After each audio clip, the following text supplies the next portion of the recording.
Welcome to The Stacks, a podcast about books and the people who read them. I'm your host, Tracy Thomas, and today we welcome Nora Neus, a freelance journalist and Emmy-nominated producer and writer. In 2017, Nora field-produced Anderson Cooper's CNN coverage of the 2017 Charlottesville white nationalist riots. Her new book, 24 Hours in Charlottesville, An Oral History of the Stand Against White Supremacy, gives a gripping account of these events as told by the people who were there. Nora shares the stories of activists, faith leaders, students, city officials, and others whose recollections and insights bring those horrific 24 hours into focus. Today, Nora shares with me the details of compiling an oral history, the reasons she didn't interview white supremacists for this book, and what things surprised her as she sat down to have these conversations. Remember, the Stacks Book Club pick for August is You Made a Fool of Death with Your Beauty by Akwaeke Emezi, which we will discuss on August 30th with Sam Sanders. Reminder, everything we talk about on each episode of The Stacks can be found in the link in the show notes. Want more of The Stacks? You can join the Stacks Pack over on Patreon. It's just $5 a month, and when you join, you have access to our monthly virtual book club hangs, the Stacks Pack Discord, and the Stacks bonus episodes. Plus, you get to know that your support makes the show possible. So head to patreon.com/thestacks to join. Shout out to our newest members of the Stacks Pack, Liz Winter Alvarado, Kelsey Kennedy, Leanna Stone Bradley, Chelsea Hannafin, and Sakia Talbert. Thank you all so much for joining, and thank you again to the entire Stacks Pack. I say this all the time, but it is 1000% true. There would be no The Stacks without the support of the Stacks Pack on Patreon. All right, now it is time for my conversation with Nora Neus.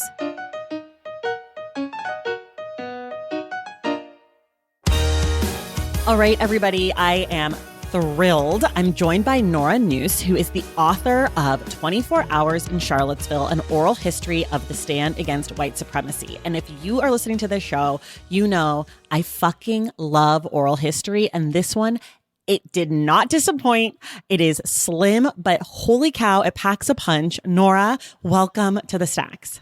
Thank you so much for having me.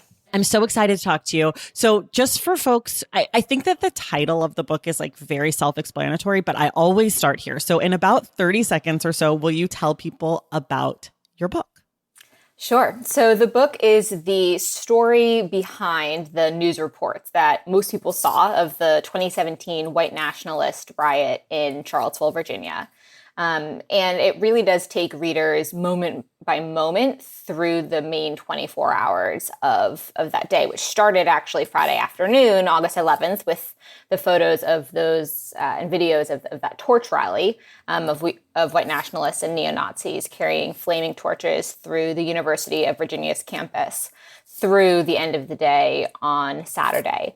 But it's also a bit of a misnomer because the book also does cover this larger context of white supremacy and racism within Charlottesville, but also within America. Where did you get the idea to write the book, and more specifically in this way, as an oral history? So August 12th, 2017, I was in Charlottesville. I was there for about a week. And I would say August 17th, I had the idea to write an oral history of what happened. And I actually pitched a story. I was working at CNN at the time, and I pitched a story to CNN to write a short kind of online oral history at that point of how the local news media was covering August 12th and how they were impacted. And the pitch was rejected. So I never wrote that story. But I always had that idea in the back of my head. There's an incredible oral history of 9/11 called The Only Plane in the Sky. We did it on the show. Okay. Love Garrett M. Graff. Hero. Phenomenal. Yes. So, phenomenal. Yes. Absolutely phenomenal. And I read the Politico article that it was based on years earlier. And then the book came out recently, and I knew Garrett through CNN. And so there was that kind of overlap. And, you know, we can talk about this more, but I actually ran into him. I knew who he was. He had no idea who I was, to be clear. Okay. But I at the time, but I ran into him / stalked him a little bit outside of the green room one day after I decided to officially write this book, and just said, "Hi, I'm writing this book, and it's kind of basically like based on your book. do you have any advice? And he was like very gracious, and we talked through stuff, and that started kind of this friendship that he's been so lovely. He wrote a review for the book, and it's He's just been such a nice wonderful. guy. Yeah. I really loved him. I mean, similarly to you, not to talk about Garrett, not to gush about Garrett, but I read the book being like, oh, I'll read this, we'll see. And then I loved it so much that I was like, he must come on the podcast, which is exactly what I did with your book.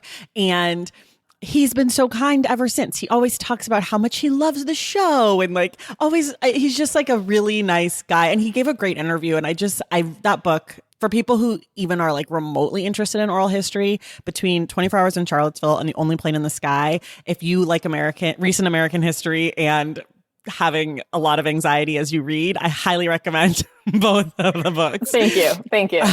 I feel like as I was reading your book, I was like, oh my God, I hate Nora and I love Nora. And mostly I hate the police was the big one for me, but we'll get there. Don't worry. Okay. Why did you want to tell this story like so soon after it's happened? It's funny that you say so soon, because I think in a lot of ways I feel like, oh my gosh, 6 years have passed. And right.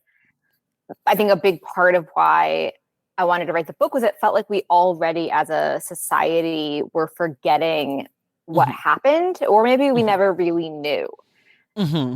President Trump made his both sides comments about the white nationalists a couple of days later, and that's what drove the news source. That's what drove the news cycle and our public memory of the event. And then the incredible Vice documentary came out that gave this unprecedented look into the white nationalists side of the story, which we will also, I imagine, get to. Yeah. But there really hadn't been a definitive account from the activist perspective. Part of that is because it was a real challenge to get activists to be willing to talk about what happened, because there were some very real safety and security concerns and some really serious trust, rightly so, trust issues with the media. But to go back to your question, I think I saw my peers in national media and mainstream media not necessarily understanding what really happened in Charlottesville that day and that summer, especially in the proper context. This was not a story of white nationalists coming out of nowhere and surprising the town and then overrunning town and then, oh no, we didn't know. And that is not what happened. It is also wrong to say, oh my gosh, this isn't Charlottesville. These are people from outside of town. Sure, okay. Right. Most of the white nationalists that day perpetrating violence were from out of town, but Charlottesville has a long history of racism and of white supremacy. Right. And so I think correcting some of the record around those questions, and also for myself and for my own understanding of what happened, was really a big part of the motivation. I don't know. You've said a lot of things I wanted to talk about later in the interview, so I'm going to just pick one and go there, and then we'll circle back to whatever. But I want to start with just the language. So in the beginning of the book, you kind of tell us like a little bit about your process. You give us a little intro. You clarify some things about, what you're going to do, what you're not going to do. And you talk about like, so like, for example, there are some parks in Charlottesville that have had name changes since the events in 2017. And so you said like, we're going to call them these names. Like, we're not going to call them the old names. We're not going to call them the newest names. We're going to call them, like whatever. So you had to make some editorial decisions. And one of the things you talk about is the language used around the white nationalists and how some people called them Nazis and some people called them white supremacists and some people called them fascists and whatever.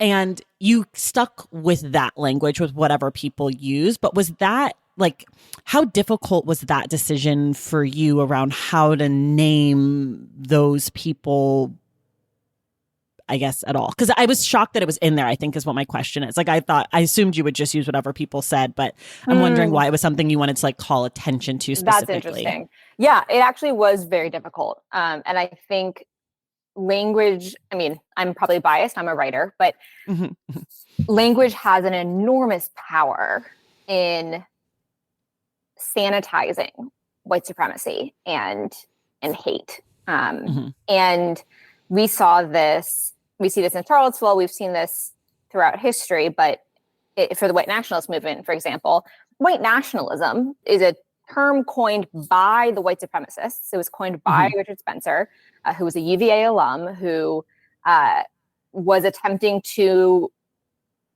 oversimplification, but make it okay to be racist, and said, well, I'm not a white supremacist, I'm a white nationalist. And that was a way of sanitizing their position. I've had some run-ins with some of these guys. I didn't write about this in the book because it was kind of outside the purview, but I was at a big white nationalist gathering covering it about a year later and said something kind of in anger, which I'm not supposed to do as a journalist, but I was having this conversation with a white nationalist and said something about, you're a white supremacist. Like you are a white supremacist. And he got really mad at me and was like, I am not. And I think truly believed what he was saying. He's like, well, I'm not. I just want, and then went on a rant that I'm not going to repeat about what he saw as lack of equality and opportunities. So the language is also used as a recruiting tactic. If we don't call these people racists, white supremacists, neo-Nazis, which many of them were wearing T-shirts with swastikas and Hitler on them, and hate groups, then we aren't being accurate in describing them. And at the same time, those words all mean different things. The language is important and is not a small thing, and it really does play into how these groups are perceived. So if you hadn't stuck with the language that people in the book used to describe them, was the other option to just, every time someone said neo-Nazi or white supremacist, to just insert white nationalist? Like, what was your other option going to be? There wasn't a great one. The term, the term that I do not use without a qualification is alt-right. The alt-right is a co-opting and a complete obfuscation of what these people believe. So that is a term that I don't use, but I did allow people to use. Got it. When I'm talking about it myself, just in conversation, and I think as you will see in this conversation, sometimes I will use words interchangeably and or to mean different things. But a lot of the book, the process in terms of the oral history, was allowing people to have the most agency in telling their own story, while at the same time not allowing someone to lie. Using language is the gray area, but those are all conversations I was having with myself. Right. Okay. This is my big question. And I think probably every interview you do will ask you some version of this question, which is, in the introduction, you lay out, we're going to hear from all sorts of voices, but you purposely did not put any voices from the neo-Nazi, white supremacist, white nationalist faction. And because you didn't want to give like oxygen to their ideas and their thinking, etc., sort of how you laid it out. Like, they've had enough attention in the media and you didn't want to give them. But my question for you is, why not include their voices, but not their opinions, but like logistically to like help lay the scene? Or did you feel like as a human being, you didn't want to have to sit down and listen to the rest and then like have to edit through it to get like, we turned left on State Street? Like, because I'm really curious about like how you made that decision and maybe what you felt like that would add to the book, and also maybe what you felt like you would lose in the book by omitting those voices. Yeah. So the boundary I drew for myself, and that I would recommend that other journalists draw, is I used white nationalists, white supremacist language and words that they had written or published that have already been out there. So from court cases, things caught on video that they have said, some of the leaked Discord chats. But I did not go out and interview any and do my own interviews with them for this project. I have spoken to white nationalists, plenty, before, more than I would like to. But this is a very kind of key tenet of anti-fascism, which is that to platform fascists in almost any way is counteractive to the collective project of overcoming fascism. And that's a lot of big words to say, like, they like it when we interview them. Got it. So it's also not even about what we publish necessarily. It's like, oh, well, an Emmy-nominated journalist came today to talk to me about my views. And they can use that as their own recruiting tool, their own propaganda tool. And then no matter what we publish, even if I just was publishing logistical information, right, it would turn into, I guarantee you, propaganda of, well, look how well organized we were. We really navigated quite well. And it's like, that wouldn't further the book from my perspective. That wouldn't make the book any more interesting or more accurate. And I did quote from them where I had to, from things that were already out there, but I'm not creating fresh material for them. Yeah. And then on the flip side of that, you mentioned, and throughout the book, there's a few activists who use like their initials instead of their names and stuff. And you mentioned like it's for their own safety. And I don't know if you don't have to answer this if this is not safe, but what are the safety concerns about speaking to you about a book like this? Like, what are the still current 6 year later fears in the activist community in Charlottesville around what happened? Yeah. I mean, on a very don't do details, but like well, no, but I will. But from a very like hypothetical specific example, they're worried that someone is going to show up at their house with a shotgun and kill them and their children in front of them. I mean, like that is the worry. The worry is right. But just because they spoke to you, or who would be defining information. So there was, I know it's kind of hard to talk about it without talking about it. There was one individual who, in the course of telling the story, mentioned a family member that they had not previously disclosed was there. And originally, I think this also goes back to like the kind of the responsibility of journalism in my position. They got so into telling me the story of what happened that they didn't realize that it wasn't until after the fact where I was like, hey, I'm looking into this more and I'm realizing you've never said that before. I just want to like flag that. And then we're incredibly concerned. Got it. So there's things like that, but there also are continued threats to activists. This is not something that's like over. It took years for the statues to be resolved. Right. The federal trial against Jason Kessler only finished about a year ago. There are still very active threats to a lot of these activists. Some of them have had to spend time in safe houses. Some of them have had their addresses and phone numbers, certainly phone numbers, but home addresses posted on white nationalist forums. So there's very real concerns. Yikes. How did you find your subjects and the people you spoke to? And also, you mentioned that you pay them, and I guess that's standard practice in oral history. So can you talk about, how you found them, but also as a journalist who doesn't pay your subjects, what if you noticed maybe a difference in the kinds of conversations you were able to have when there was exchange of money? We talk a lot about on this. We've had a lot of journalists on the show, and we talk a lot about like the ethics of journalism. And almost every journalist is like, it's not great. Like there's some question marks certain times. So I'm just curious if you did notice anything or anything stood out to you about paying someone versus not. Yeah. So I found a lot of people because I was a local news reporter in Charlottesville. I had a lot of these contacts and sources already. And then there was a kind of a network effect, especially when word got out that I was working on this project, that people were willing to talk to me.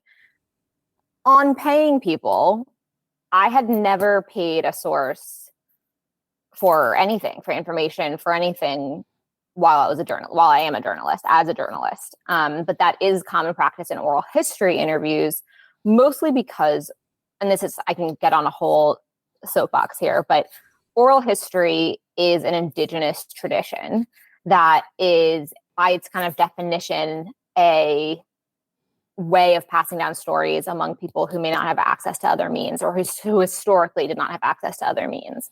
And a lot of the people that I was interviewing were people who work multiple jobs, who don't have free time that's sitting around. People who don't have access to other methods of telling their story. They're not getting booked on CNN. Mm-hmm. And also, so many projects have come through Charlottesville. So many journalists have come through Charlottesville asking for people's unpaid labor that often falls on women of color, and especially amongst this activist group. And so I was starting to feel ethically weird about the idea of not compensating people when I was asking for hours and hours of their time to relive one of the most traumatic moments of their life. That said, I did not see a single difference in the conversations with folks that I paid or didn't pay. Because we should say you didn't pay politicians. I did not pay to politicians. There's a couple, there were quite a few actually, folks who, and I think I mentioned this in the introduction to the book, donated their pay to a nonprofit or something if they felt like they didn't want to take it, or directed it toward other survivors. And I was very clear up front that I was compensating them for their time. Mm-hmm. They still had no ability to dictate what I put in the book. Right. They still had to tell me the truth. And of course, that's a larger conversation too, of like, when is someone telling you the truth and what is the truth? And we can get into that. But they were still not going to see a transcript before it published. They were not going to get a recording of their call with me. They were not going to get any access beyond the conversation.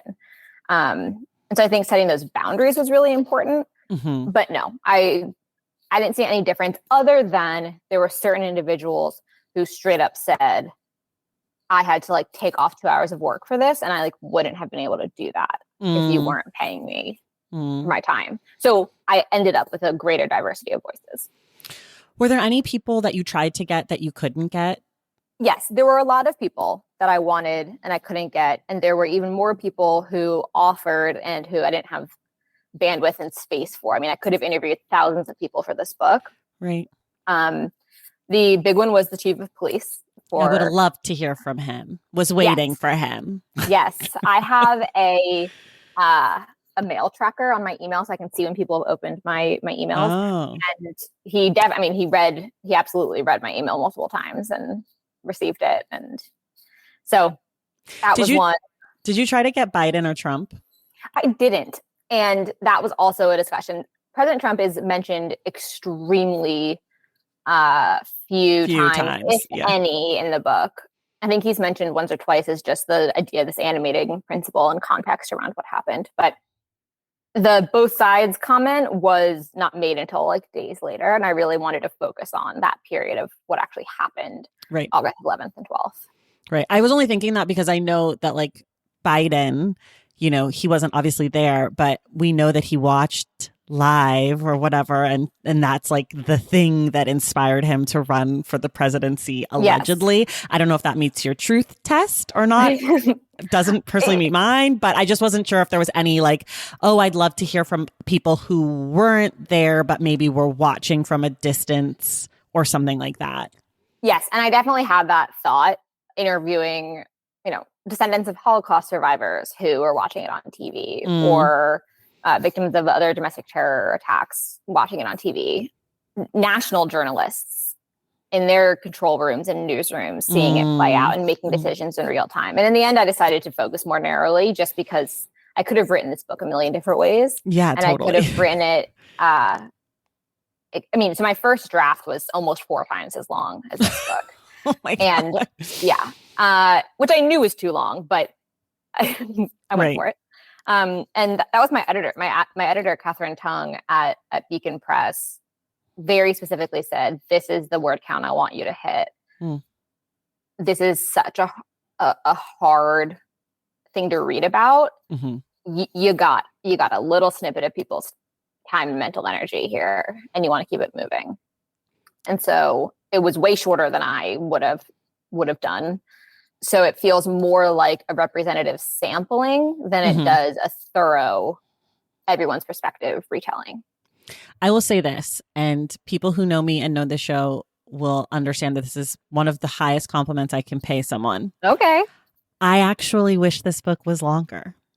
Wow. And I never want, I mean, I loved it. I think I personally think it is the perfect length for 99% of people. I like dark, fucked up American history moments. So for me, I'm like, I could have done 4 times longer just because I read all 3 Waco books this year. Like I'm just, that's who I am.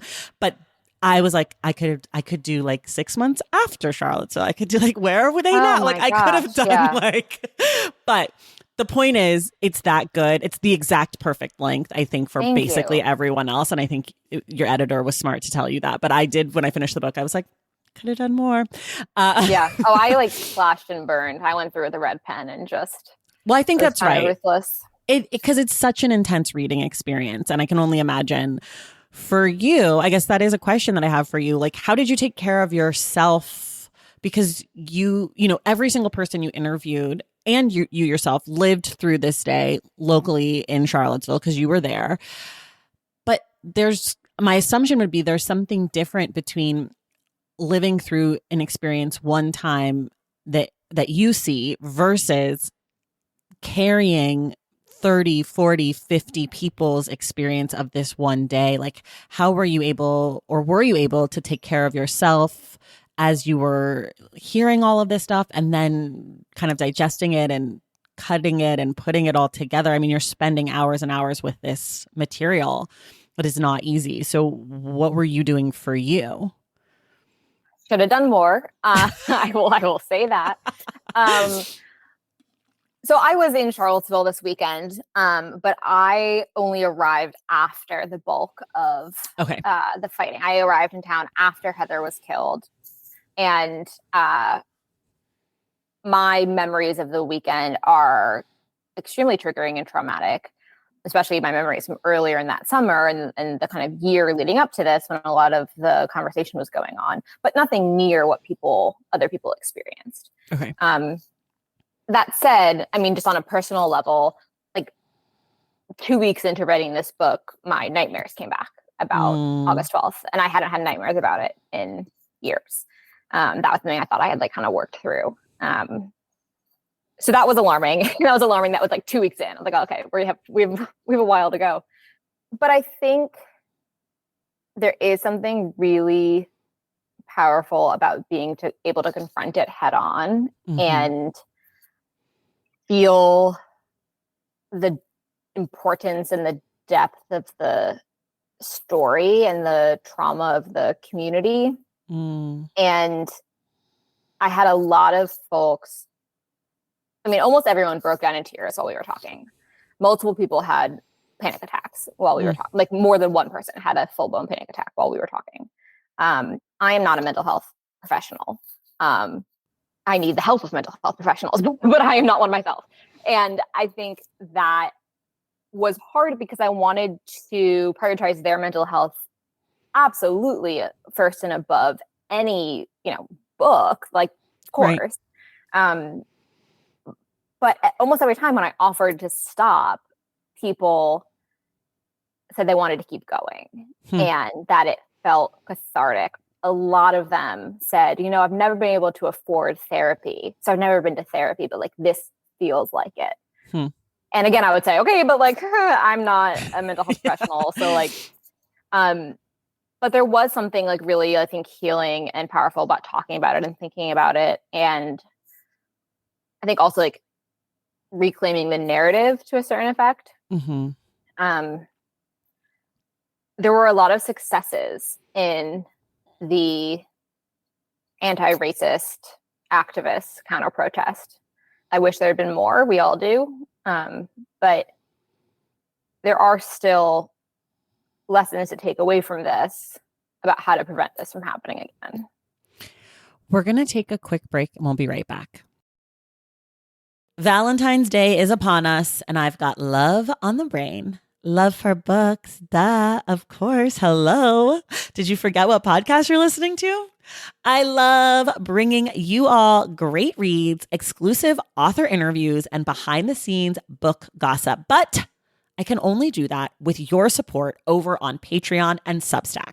Our Stacks Patreon community, also known as the Stacks Pack, is where you can go for book club meetups, a private, very active Discord, and a year-long mega reading challenge to help you achieve all your reading goals. Plus, you also get that monthly bonus episode. Now, over on the Substack, you can subscribe to my newsletter, Unstacked, where I keep the book conversations going. I also give you a healthy dose of sports and pop culture, definitely some hot takes happening over there. And again, that bonus episode. If you don't have a few dollars to spare, don't worry. There are free options on the Substack and the Patreon to get you a little extra Stacks magic. Making this podcast is a total team effort, and by supporting my Patreon and my Substack, you allow me to support my amazing team that makes the show possible every single week. So if you or your friends are looking to meet other book lovers and support this indie podcast, come hang out with me on Patreon, Substack, or both. I would love to have you. And since we're talking about love, you can gift subscriptions to the Patreon and the Substack for that special reader in your life. For the Stacks Pack, head to patreon.com/thestacks. And for the newsletter, head to tracythomas.substack.com. And also, there are links to both in the show notes. Okay, see you in the Stacks. Okay, we're back. You mentioned this, you brought this up a few times, this like idea of truth and not wanting people to lie to you and not letting people lie to you. And there are parts in the book where someone says something that maybe is disputed or like their memory, you know, it's not an intentional lie, but then in bold underneath, you're like, well, they were actually on this street, or like, well, actually that was 6 months later, whatever. Not actually that, but you have these like, hi, I'm Nora. I'm here to let you know maybe what they said isn't exactly correct. Or maybe it's like, but someone else remembered this differently or whatever. How did you decide what was truth? Were there times where you would interview someone and they would say, I went to the store and I bought chicken, and then someone else would be like, we had salmon for dinner, and then you went back to that person and they were like, okay, Sam said we had salmon. Like, what's going on here? Like, how much were you going back to people and kind of trying to get to the bottom of things?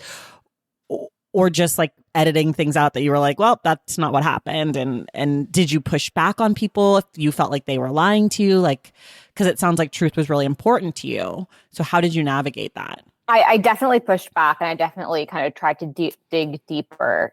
I think very few people were outright lying to me. I think there were questions of legitimately of memory from 5 years earlier at the point where I was and a traumatic event. And a traumatic event, exactly. When memories may not be that strong. A lot of people I interviewed said, were, you know, recalled exact details and words and phrases that someone said to them and that they said, and then they have a 20-minute chunk that's black. And then they remember instantly more. So that kind of thing happened a lot. But I think there's also this instinct from people who have told the same story multiple times. So especially like journalists, unfortunately fall into this, politicians, public figures, people who have recounted this story multiple times, where what you're saying becomes truth, not because you're trying to lie, but because you've said it so many times and you think you remember something. And when I came across some of those moments and I kind of drill down of like, okay, but like in an interview the day after you said X, Y, and Z, since then you've described it this other way, but like the day of you said whatever, was a really helpful exercise. I think sometimes for the people even that I was interviewing, because a lot of times they would say like, oh, I actually, like, let me think about that. And then there were definitely certain times where people just did lie to me, certain politicians, and I proved it. But I think for the most part, everything in the book is fact checked to the extent that no one is factually incorrect. I didn't let anyone be factually incorrect to a degree that I knew about that wasn't unchallenged and wasn't checked. But there are places where multiple people remember a situation differently. Right. And where that is allowed to exist in that tension. Yeah. And I think you do a good job in a lot of those places of like putting those differing memories or differing opinions side by side so that the reader can like see that. Cause I think that's helpful as a reader to know like this isn't undisputed fact. This is memory, opinion, perspective. So I find that I always find that really helpful in oral history when like things are kind of stacked on top of each other where it's like, okay, we don't all agree, but the general, like there are some things that we do all agree on. And that's also, in here. That was something I actually had a lot of that I cut out of this longer draft. I had way more of multiple people saying the same thing because I felt like it was important to prove that or like show that. And that was a huge amount of what I cut was if I know it's true, let it be true and I'll flag the stuff that isn't true. But I don't need to, have 5 people saying they were on X street. Right.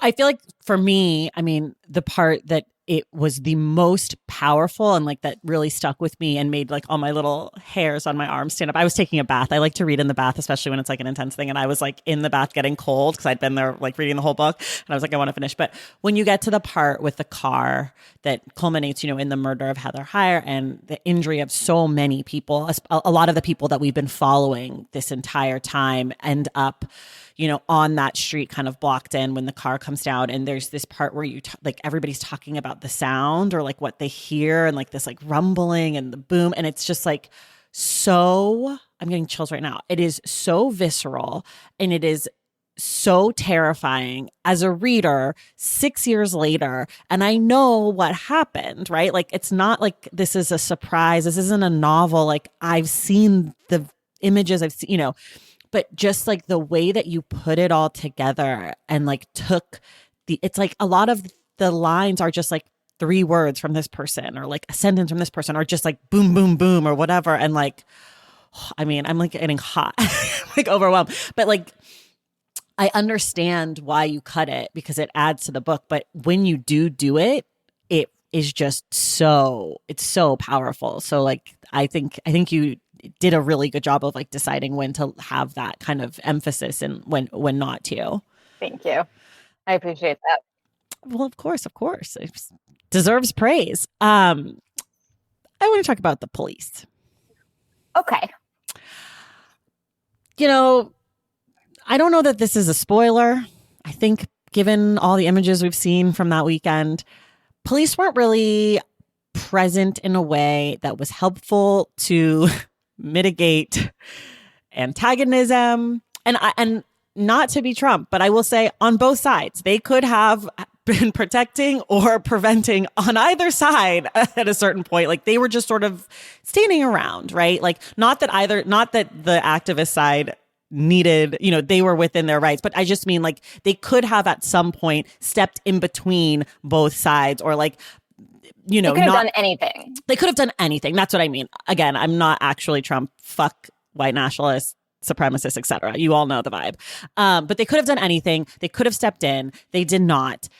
We don't get to hear from the chief of police, as you mentioned. There's also a city manager who is not my favorite person on the face of the earth, certainly.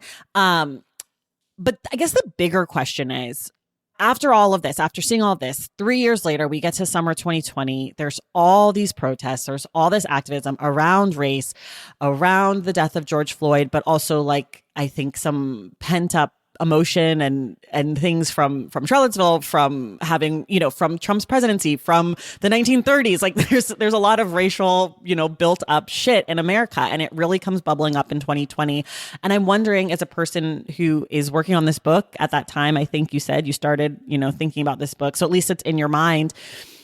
What do you feel like all of this, given this framework, says to you about policing? Like, Did you feel like you learned a lesson in reporting this? Do you feel like there was something that like changed in your relationship to the police or anything like that? I don't know. It's sort of a crazy, weird question, but there's something there in my brain. I think what's hard to answer about that is that unfortunately we have seen, and I have seen so many other instances of police brutality, like I'm not surprised. And I guess maybe that's what I would say, is that this is a form of police brutality. Right. Inaction in the face of extreme beating of counter protesters.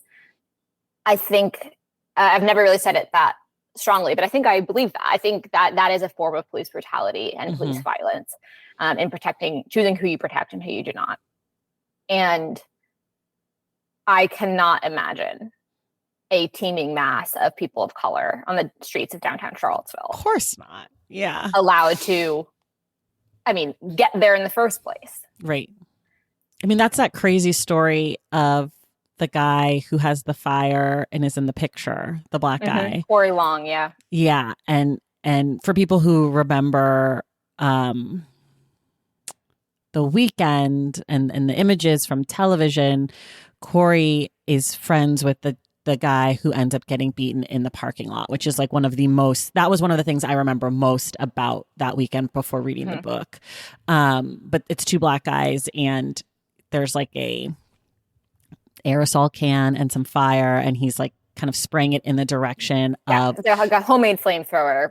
Yes. Which sounds more intense than it was. It was an aerosol can of, I think it was hairspray, but don't quote me on that, and a flame. Yeah. Right. And he's like spraying it at a group of like white nationalists headed his way, and there's a gun shot involved in this moment, but there's a picture that gets taken. Fired by the white supremacist. Yeah, exactly. Sorry, fired by the white nationalists. But this picture is of Corey holding the flamethrower towards the white nationalists, and he gets in trouble by the law. So that is absurd and ridiculous. To go a step farther, DeAndre Harris, who was the friend in the parking garage who was beaten and bloodied within an inch of his life, truly almost died that day, was later charged with disorderly. I forget. And I should know this exactly. It was charged with a crime later, and there was a big public outcry related to that incident. He was the only one that was charged, and that was the charges ended up being dropped, and there was a big public outcry on that. But who we choose to police, right? The only two women arrested that day, the only two people arrested that day were two women who had their tits out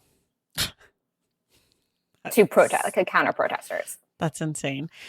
I know that there was a big trial about like liability, right? Like who's the white nationalists responsible for this? Similarly to January 6th, were a lot of people, white nationalists who were there, were they arrested ever? Like, was there a fallout from not the organizers, but the like everyday Nazis in there? Yeah. So everyday Nazis, that's sad. But yes, there was this kind of citizen-led justice movement, just like there was after January 6th, where people were literally just tweeting pictures of these guys saying, like, someone has to know this guy. Here's another angle of him. Someone's daughter's kid, like, knows that guy. And then they would report them to their workplaces. Some of them would get arrested. I don't think all that many have gotten arrested. I should double check on that at this point where it stands 6 years later. But for a period of time later, they were still being kind of found and tracked down. People were losing their jobs. And there were also others who weren't, and then were storming the Capitol on January 6th. Are there people who were at both places? Yeah. Yes. There is a Charlottesville city employee who was a January 6th rioter, an IT employee in charge of the computer systems in Charlottesville. And when the city found out, they did not fire him. It said it was his First Amendment right. That's fun. So, yeah. As I said, I'm very interested in recent American history that involves dark times. And I followed this closely because I have a friend in Virginia. Like, I was watching, he was like, there's something going on, like, you should pay attention. So I was paying attention both days. Something that I completely missed in this story was the helicopter. Yes. Can you tell folks about that? Yes. Okay. So this is part of the story that is where it goes from weird to like really weird. So from the perspective of the local media and the media that day, we get this call. So Heather's been killed. Things are starting to die down. We get this call that the helicopter transporting the governor of Virginia, Terry McAuliffe, has crashed. He's coming to town for a press conference, which we knew, and the helicopter has crashed. And I was texting with my journalist friends at the local station, which I had quit like a month earlier, and they were scrambling crews out to go cover that. There was a good 20 minutes where we genuinely thought the governor of Virginia had just been killed. And it seemed crazy to think that someone had shot down the helicopter, but also like not that crazy. Like they just killed someone on the street. And they had been weaponed. They were heavily armed. Yeah, they were heavily. I mean, they could have. I think they could have. They could have. I don't think that's like that far of a stretch. And what I didn't know going into this, but all of the aides and the governor's wife were all trying to call him, and no one could get through to him, which of course contributed to the fact that everyone thought he was dead. Turned out it was a different helicopter. It was a Virginia State helicopter. It's kind of like Air Force One, where like whatever helicopter the guy's traveling in is his helicopter. So he had traveled in this other helicopter before. His helicopter was fine. He landed, got to the ground, and realized that he had been calling and following the news so much all day that his cell phone died on the helicopter. And so he wasn't answering it. I had no idea that they were like this was happening. And it ended up being totally fine. And kind of this like footnote in history that these, and I mean, 2 Virginia State police officers were killed in that crash. But it was not shot down. It was just mechanical error. Just like a wild coincidence that brought like more sort of fear and anxiety to a day that was filled with that. Okay, we're going to do sort of like, well, I guess this is one question. Is there anything that's not in the book that you wish was? I mean, I think there's a whole other book to be written, and that has been written many times over, but about the legacy of Thomas Jefferson. I went to UVA. I was a Jefferson scholar. I went to Monticello a million times. I took a class on the history of UVA. I took a class on the history of Jefferson. I got A's. I had never read the line that I put in the beginning of the book where Jefferson is being blatantly white supremacist. Of course, we knew this. Like I knew that. I knew the story of Sally Hemings. I knew, but it's not like you have to take a leap. It's not like you have to take a jump. You don't have to take it's not a leap from, he's just said it himself. Right. Like very explicitly. And I just think there's more education that needs to happen there. Yeah. Did you ever read Ibram Kendi's big book, Stamped from the Beginning? He has Thomas Jefferson as like one of his 5 pillars, like one of his architects. I mean, Thomas Jefferson, bad dude. In a lot of ways. I know founding father, whatever. I'm Black, doesn't really speak to me in the same way, but not a great guy. I want to ask you about the cover. Sure. Can you walk folks kind of through it who haven't seen it yet and sort of explain like how it came to be or if you were part of the process or not? I was part of the process, probably in kind of an annoying way to the design team. On my other books, and like I have always tried to be like, I'm not a designer, you guys do what you want to do. But I felt really strongly about this cover because the images have been so weaponized. And the terrifying photos of the white nationalists with their faces bathed in torchlight are often used as propaganda. The photo of the car attack, which my good friend Brian took and then ended up winning a Pulitzer Prize for, is the moment of death for Heather Heyer and the moment of injury for so many others. Those images so often are used as shortcuts to say, oh, this is Charlottesville. But also not one of those images represents the truth of what happened in Charlottesville. I felt very strongly that I did not want to have a photo on the cover of the book. And we have no photos in the book. There's not like a centerfold of, nice color photos from that week. And that was important in part to give readers coming into it a blank canvas to approach it. The one kind of not so funny, but maybe a little funny thing about the cover is when I got it back, there's this, the cover is like a dark blue and has these big white chunky letters on the front. And there's this like design element in it that is an orange diamond. And that really is just a design element, something to give it some visual interest. But the number of times I have seen things either purposely or accidentally include white supremacist or neo-Nazi imagery in them, I was so scared. I spent like honestly days looking through the entire like Southern Poverty Law Center, hate group symbol database, talking to scholars, talking to Antifa members, just like triple, quadruple checking that either accidentally there wasn't some diamond that meant something right. but then also that there wasn't like a secret closeted white nationalist designing the cover of this book, which I don't know, probably wasn't ever going to happen, but just in case. You got to be careful. Is the background image, is that a picture of anything or is that also just like design? It's just design. It's all abstract. Got it. Okay. My favorite question. How did you write this book? How many hours a day? How often? Music or no? Home, out, snacks, beverages, rituals? And then I guess for this case, I'm assuming you taped the interviews. So did you go back and listen to them? Did you work off transcriptions? Like, how did this sort of come from these interviews to the page? And what were you doing to make that happen? I love this question because I'm always looking for ways to optimize my writing process. And to that end, I will say, I will never do it again this way. And I don't recommend it. I was a local not local anymore, but a news producer at CNN for almost 6 years. And I wrote this book while I was still working there.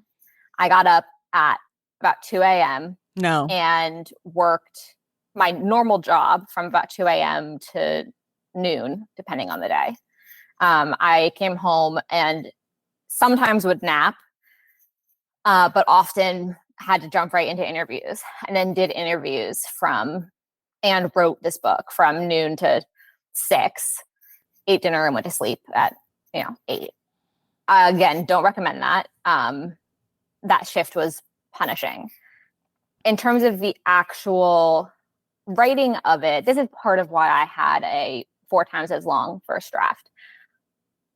As I went, after I had a running timeline, a running document of the book from the very beginning. So day 1, I had 5 quotes I knew I wanted to use. I put those in a document. Got it. Every time I found new stuff, I would just pop it in that one document. I would put everything in the same document where it kind of belonged. I would finish an interview, I would transcribe the whole thing, and then with both the recording and the transcription, would figure out what parts of it I wanted to put in the main document. And I would put things in, and then I would delete stuff as I went, as I kind of quote unquote upgraded, as I got something better to the same point.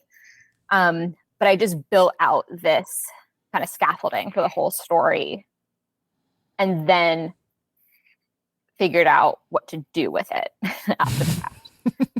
Okay. When you're working from 2 a.m. to 8 p.m., what are your snacks and beverages? I need to know. Coffee. So much coffee. A lot of coffee. Black? No, cream and sugar. Okay. Dunkin' Donuts, coffee. Okay.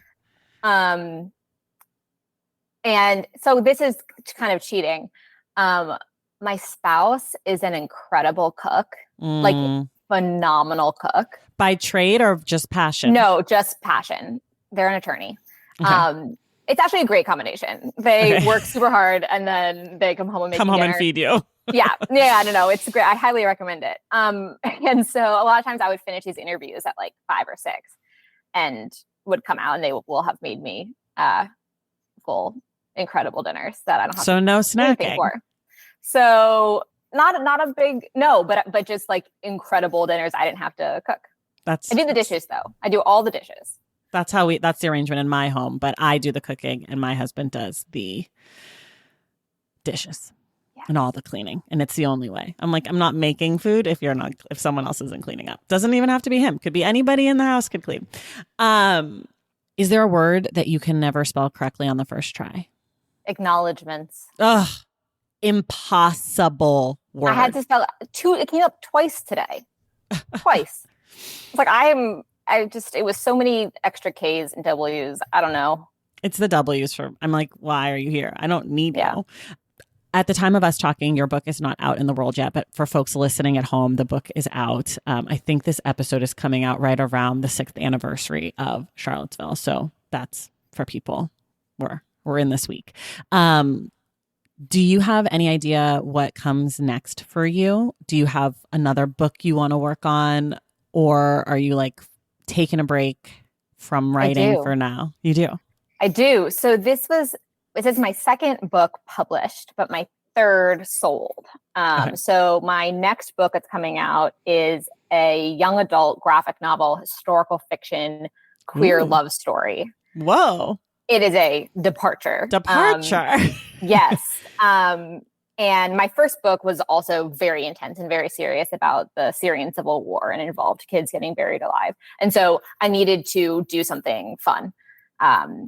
Then I went right back into trauma. But it's a really fun story. It's set in 1888 New York City and tells the story of an undercover journalist, teen girl journalist, based on a true story, who infiltrates garment factories and exposes the horrific practices. Whoa, triangle shirtwaist factory. Basically, yeah. My part of that's completely done. I mean, I finished that like almost 2 years ago, and our incredible illustrator, Julie Robine, is finishing up the art. So that will come out, I believe it is about a year and a half away. I think it's like winter 2025. So exciting. Okay, well, we'll keep people plugged in for when that happens.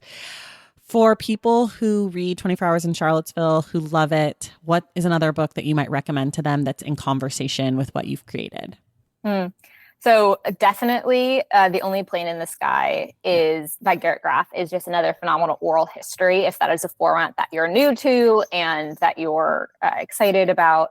On a super nerdy academic level, which I won't necessarily recommend to everyone.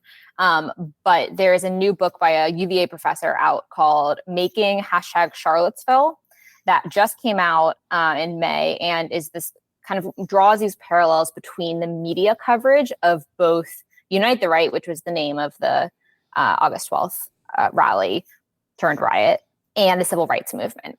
And there's a lot of really interesting parallels there. It's very academic. It's not at all like a fun narrative read. But I just finished that. And the author of that is it quoted in my book as well. Okay. Last one. If you could have one person, dead or alive, read this book, who would you want it to be? It's funny because I would say President Trump, except number one, I don't think he could read the whole thing. But number two, I don't think it would help. I think I would actually say Joe Biden. There was a lot of anger among Democrats in Charlottesville that he invoked their trauma and pain, having never visited Charlottesville in running for office. And I would love for him to read the book. Okay. So everyone, this has been a conversation with Nora Neus. She is the author of 24 Hours in Charlottesville, an oral history of the stand against white supremacy. You can get this book wherever you get your books. It is out in the world now. I cannot emphasize enough what a terrifying and thrilling read, and also sort of just a fantastic piece of oral history. And I hope that you'll all read it and check it out. Nora, thank you so much for being here. Thank you so much. And everyone else, we will see you in the stacks.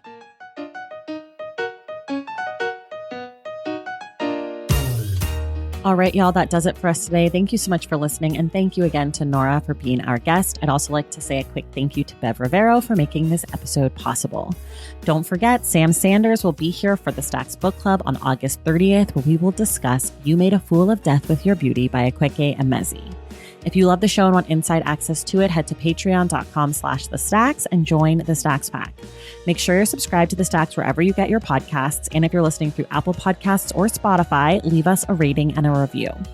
For more from The Stacks, follow us on social media at The Stacks Pod on Instagram, Threads, and TikTok, and at The Stacks Pod _ on Twitter/X app. And check out our website, thestackspodcast.com. This episode of The Stacks was edited by Christian Duenas with production assistance from Lauren Tyree. Our graphic designer is Robin McCrite, and our theme music is from Tikirages. The Stacks is created and produced by me, Tracy Thomas.